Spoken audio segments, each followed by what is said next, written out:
vous présenter comment transformer facilement votre patron de la robe ou du top Ludmilla en un super débardeur pour l'été. Assemblez le devant et le dos de Ludmilla, endroit contre endroit, par les épaules.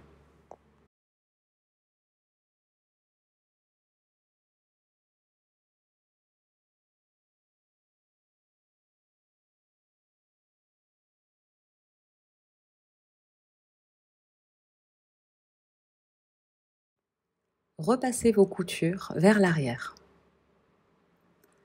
Vous avez des crans qui indiquent le milieu de votre encolure devant et de votre encolure dos.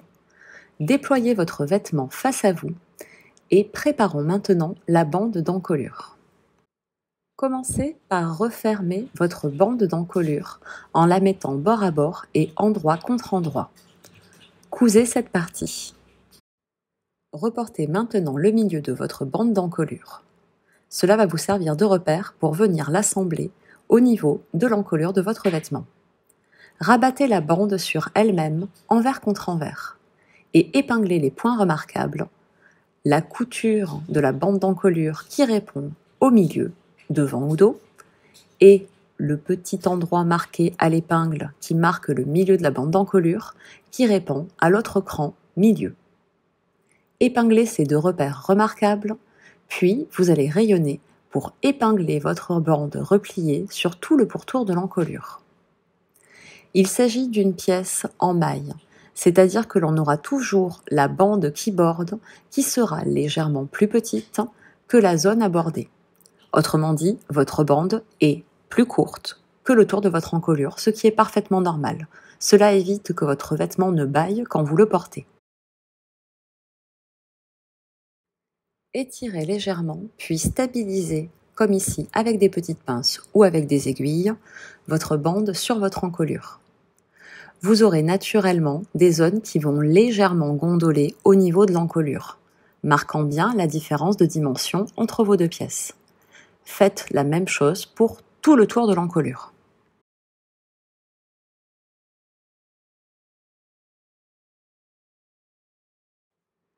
Cousez sur tout le tour de votre encolure.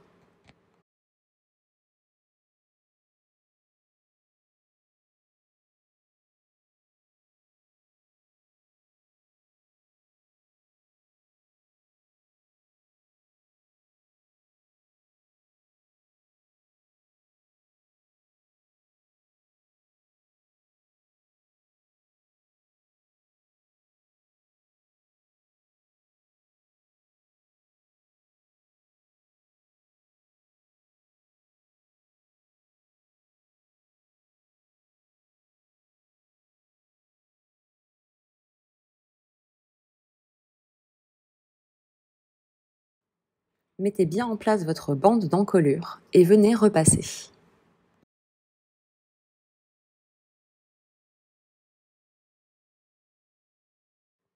Passons maintenant aux emmanchures.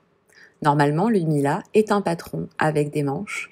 Je vais vous montrer comment j'ai utilisé la bande d'encolure afin de la transformer en débardeur. J'ai donc coupé une bande à la dimension prévue par le patron pour l'encolure. Je viens la rabattre, comme pour l'encolure, envers contre envers. Puis, je l'épingle bord à bord.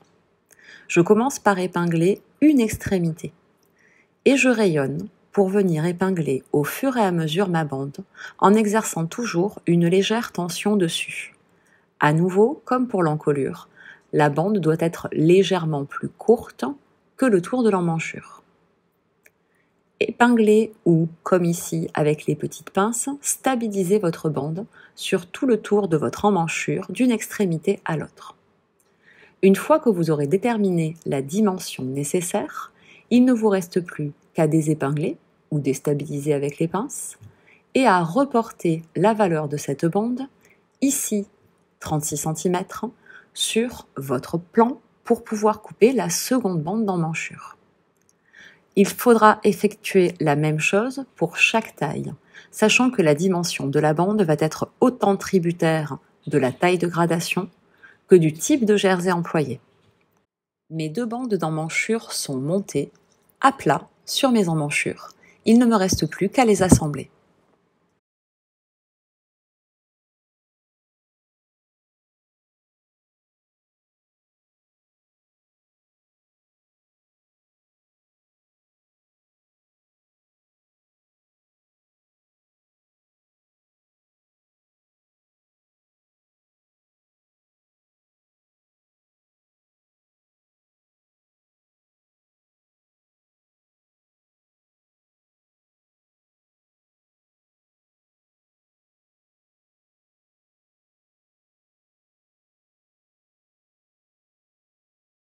À nouveau, repassez bien vos bandes d'emmanchure pour qu'elles se positionnent convenablement avec la marge de couture vers le bas.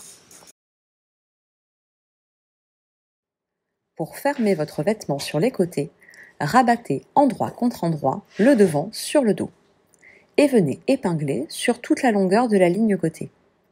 Au niveau des emmanchures, prenez garde à bien faire correspondre le bord des bandes ainsi que la ligne de couture. Ce sera plus esthétique.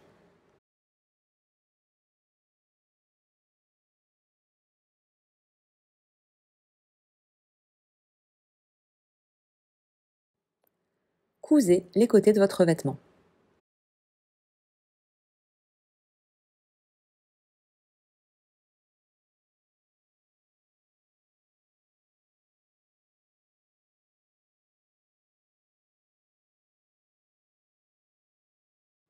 Pour faire l'ourlet bas de mon top, j'ai choisi de faire un ourlet marqué avec un point élastique. Vous pouvez tout à fait assembler cette partie avec un point piqué à l'aiguille double. Nous avons déjà montré dans les précédents tutoriels consacrés au patron Ludmilla les différents types de finitions que vous pouviez faire pour les ourlets du vêtement.